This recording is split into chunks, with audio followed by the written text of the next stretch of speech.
Chers Ève, nous partons de Paris le 30 juin 2015. Direction la Grèce, le village de Tsagarada.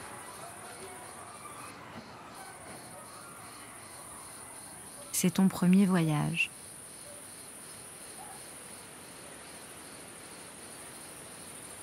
Quand nous filmions la Grèce à l'été 2015, nous pensions filmer un pays en état de crise, petits Ève. Mais comme disait Chris Marker, on ne sait jamais tout à fait ce qu'on filme. Les idées changent de forme quand elles se confrontent à la vie.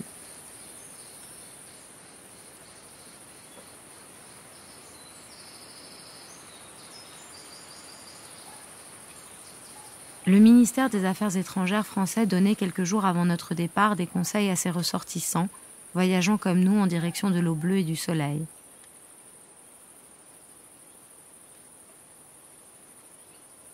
Je cite.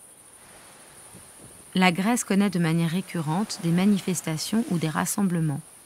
Il convient d'être attentif et de les éviter. Et puis, le gouvernement grec a annoncé le 28 juin la fermeture des banques jusqu'au 6 juillet 2015 inclus, en raison des risques actuels d'attente ou d'interruption des distributeurs automatiques de billets. Il est recommandé aux touristes se rendant en Grèce de se munir d'espèces suffisantes.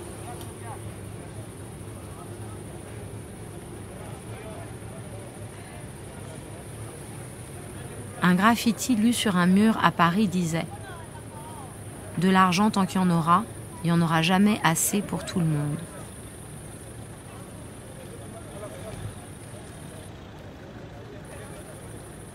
Et quand il n'y en a plus de l'argent, qu'est-ce qu'on fait? Chers Ève, ton père se souvient que quand il était petit, la télévision aimait montrer les queues interminables devant les magasins soviétiques, pour dire l'échec de l'économie socialiste.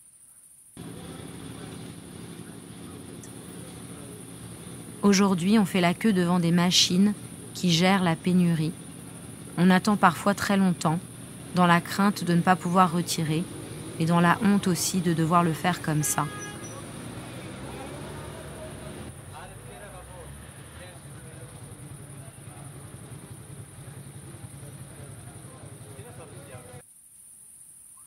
Mon petit Ève, nous voulions nous aussi filmer ce moment, c'est que cette attente.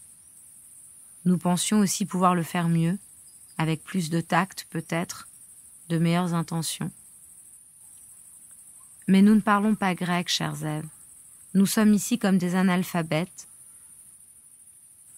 Comment comprendre quand on ne peut ni faire de phrases ni poser de questions?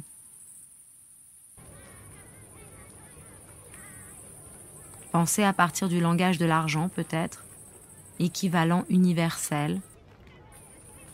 Cette chose si particulière qui est chose elle-même et qui permet en théorie d'acheter toutes les choses.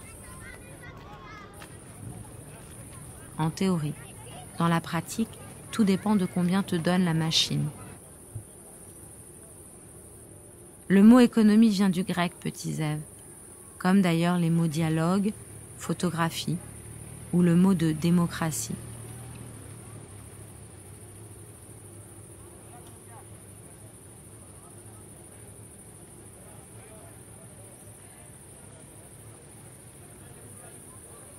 Le jour du référendum, nous sommes dans la ville de Volos. C'est dimanche, le ferry part à 11h et les Grecs doivent décider si oui ou non ils acceptent l'inacceptable, les propositions européennes.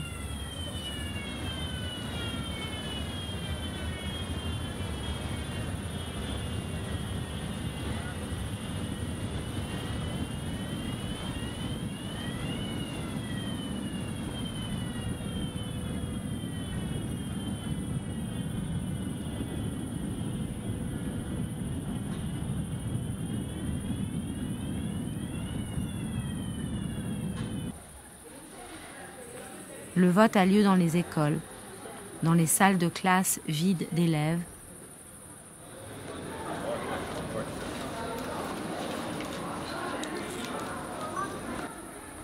Il y a un vrai bonheur d'être là, à se retrouver entre voisins, entre familles. Une joie pleine, entière.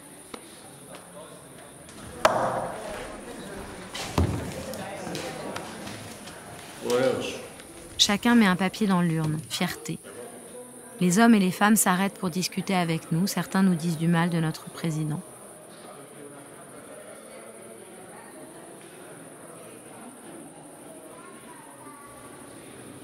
Ici aussi, il y a la queue. Mais d'un côté, la joie de déposer un papier dans l'urne, de l'autre, la honte à attendre le verdict d'une machine. Donnera, donnera pas, le papier d'argent, le billet de banque.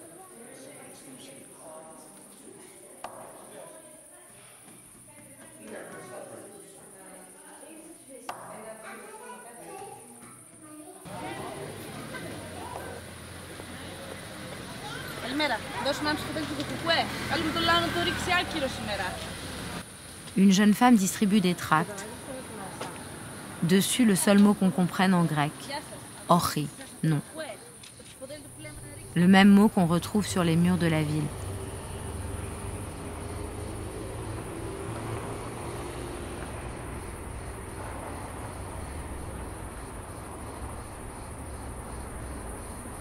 On demande à Despina de nous indiquer où sont les affiches pour le oui.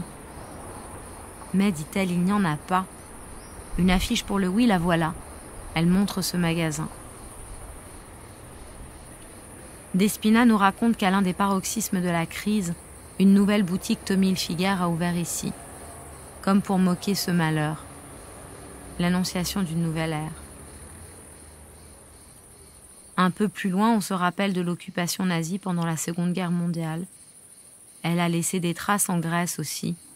Occupation, déportation, économie de guerre. D'obsolètes bunkers allemands devenus locaux d'entretien.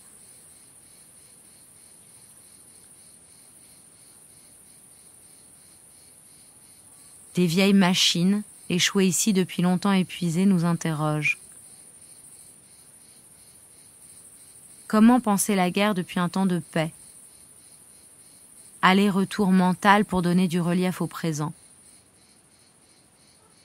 L'histoire en marche.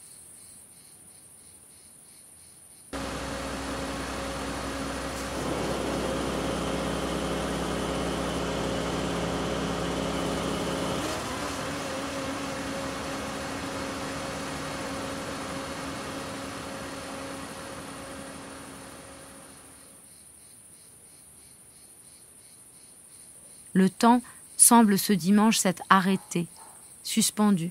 Tout est possible, mais aussi un peu chancelant, comme des premiers pas. Ici, petits Ève, un peu partout, les constructions se sont interrompues. L'incertitude domine, alors les bâtiments attendent, suspendus dans le vide.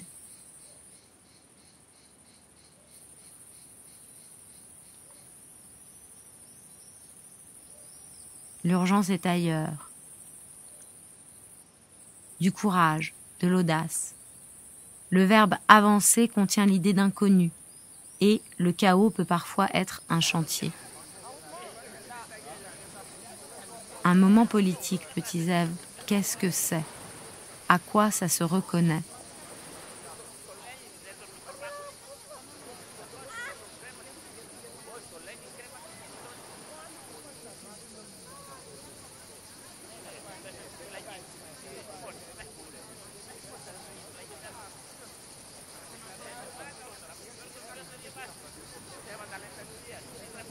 Le soir, les premières estimations du référendum arrivent. C'est clair, net et joyeux. Orchi, non. La petite Atina ne dort pas. Nikos nous dit « Regardez ma fille. Elle n'a pas encore 2 ans et sa part de la dette est de 70 000 €. »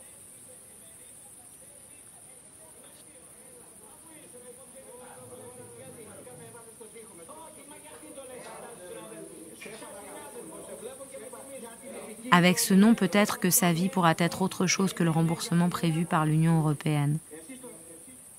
L'espoir de Nikos, comme je le comprends.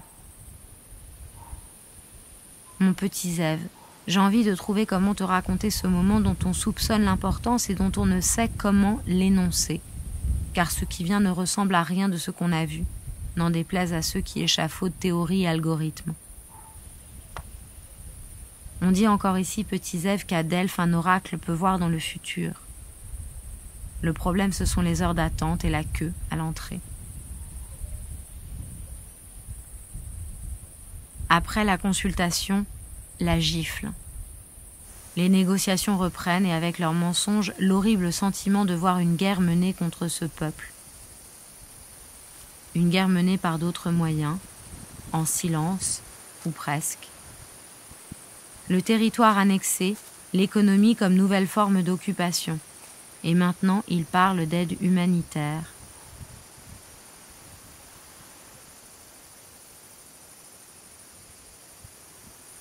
Maria nous raconte les enfants qui s'évanouissent en classe, de faim, mon petit Ève, les retraités qui font les poubelles pour pouvoir survivre, une génération entière qui sait qu'elle n'a plus d'avenir, ceux qui sont devenus fous, ceux qui ont préféré mourir.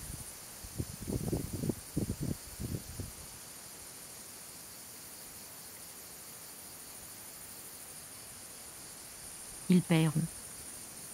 Ils ont dit non. Ils paieront. Nikos paiera, Despina paiera, Maria et la petite Atina aussi. Mais ils paieront.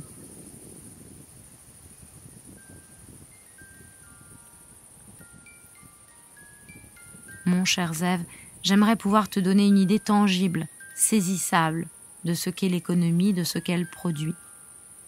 Te donner à penser à partir de ce qui est vraiment, de ce que tu peux déjà saisir avec tes yeux, avec tes mains.